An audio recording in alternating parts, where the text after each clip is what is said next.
আমেরিকার অন্যতম শ্রেষ্ঠ ছোট গল্প ম্যাজাইয়ের উপহার।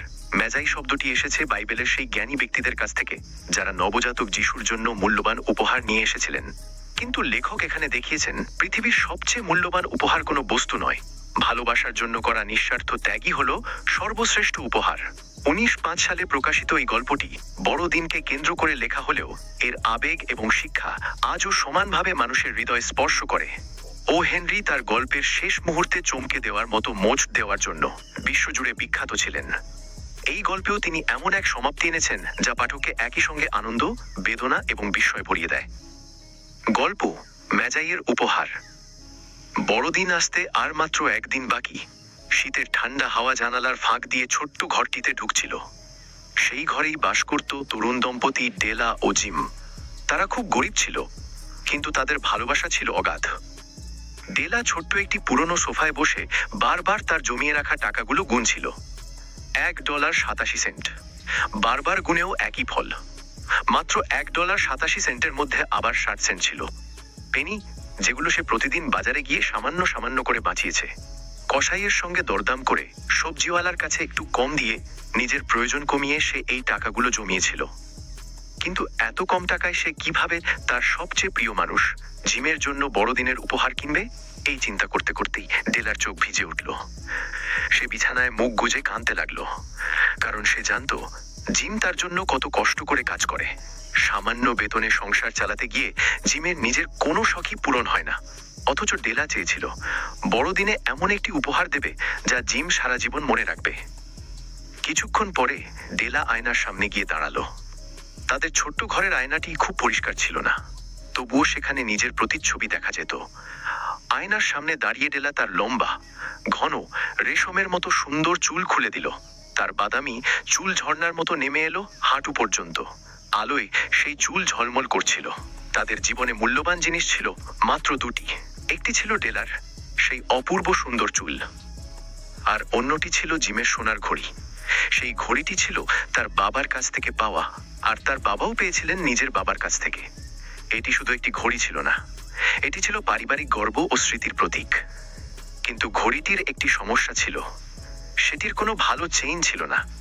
তাই জিম লোক সমক্ষে ঘড়িটি বের করতে সংকোচ বোধ করত। হঠাৎ ডেলার মাথায় একটি চিন্তা এলো। সে দ্রুত পুরনো কোটটি পরে বাইরে বেরিয়ে পড়ল। ঠান্ডা বাতাস তার মুখে লাগছিল, কিন্তু তার মনে তখন শুধু একটি লক্ষ্য, জিমের জন্য সুন্দর উপহার কেনা। রাস্তার এক কোণে সে একটি সাইনবোর্ড দেখতে পেল, চুল কেনা হয়। ডেলা কিছুক্ষণ থমকে দাঁড়ালো। নিজের চুলের দিকে হাত বুলিয়ে সে ভেতরে ঢুকলো। দোকানের মালিক ছিল এক কঠোর চেহারার মহিলা। তিনি ডেলার চুল দেখে বললেন, $20 দেব। ডেলার বুকটা কেঁপে উঠল। এই চুল ছিল তার অহংকার, তার সৌন্দর্য। কিন্তু পর মুহূর্তেই তার মনে পড়ল জিমের কথা। সে এক মুহূর্ত দেরি না করে বলল, ঠিক আছে।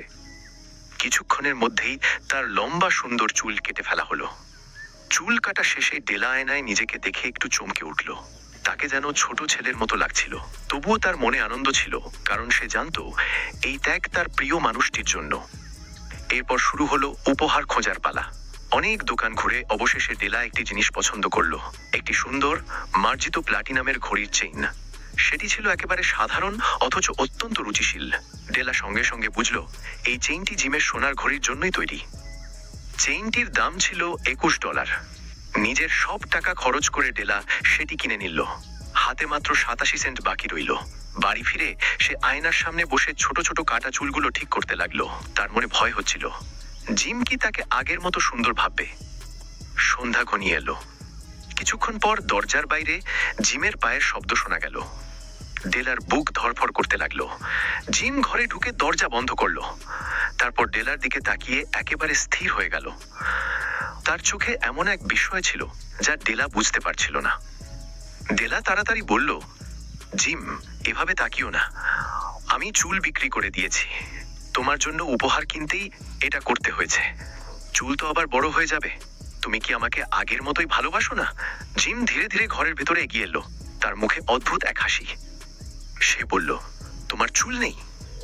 ডেলা হাসার চেষ্টা করে বলল, না, বিক্রি করেছি, কিন্তু আমি এখনো সেই আগের ডেলাই আছি।